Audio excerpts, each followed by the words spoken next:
Aprēķina izteiksmes vērtība 2 reiz 3 faktoriāls. 2 reiz, un kas tad ir 3 faktoriāls? Tas trīnieks ar iztaukumu zīmi galā. Visu naturālo skaitļu no 1 līdz 3 reizinājums. 2 reiz 6, 12. 1 punkts rokās. Jāaprēķina variācija no 5 pa 3. Skatāmies, kur mums ir šāda formula, un pārakstam. A, n pa k ir n faktoriāls, izsaukuma zīme. N mīnus k faktoriāls.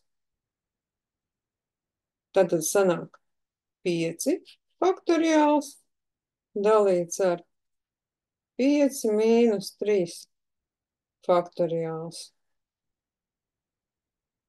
Jeb 5 faktoriāls dalīts ar 2 faktoriāls.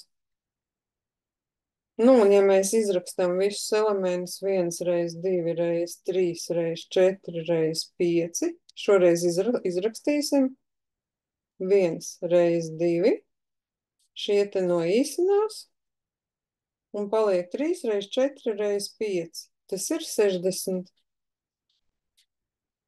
28. uzdevums jautā, kur no lielumiem nevar noteikt no kastu diagrammas.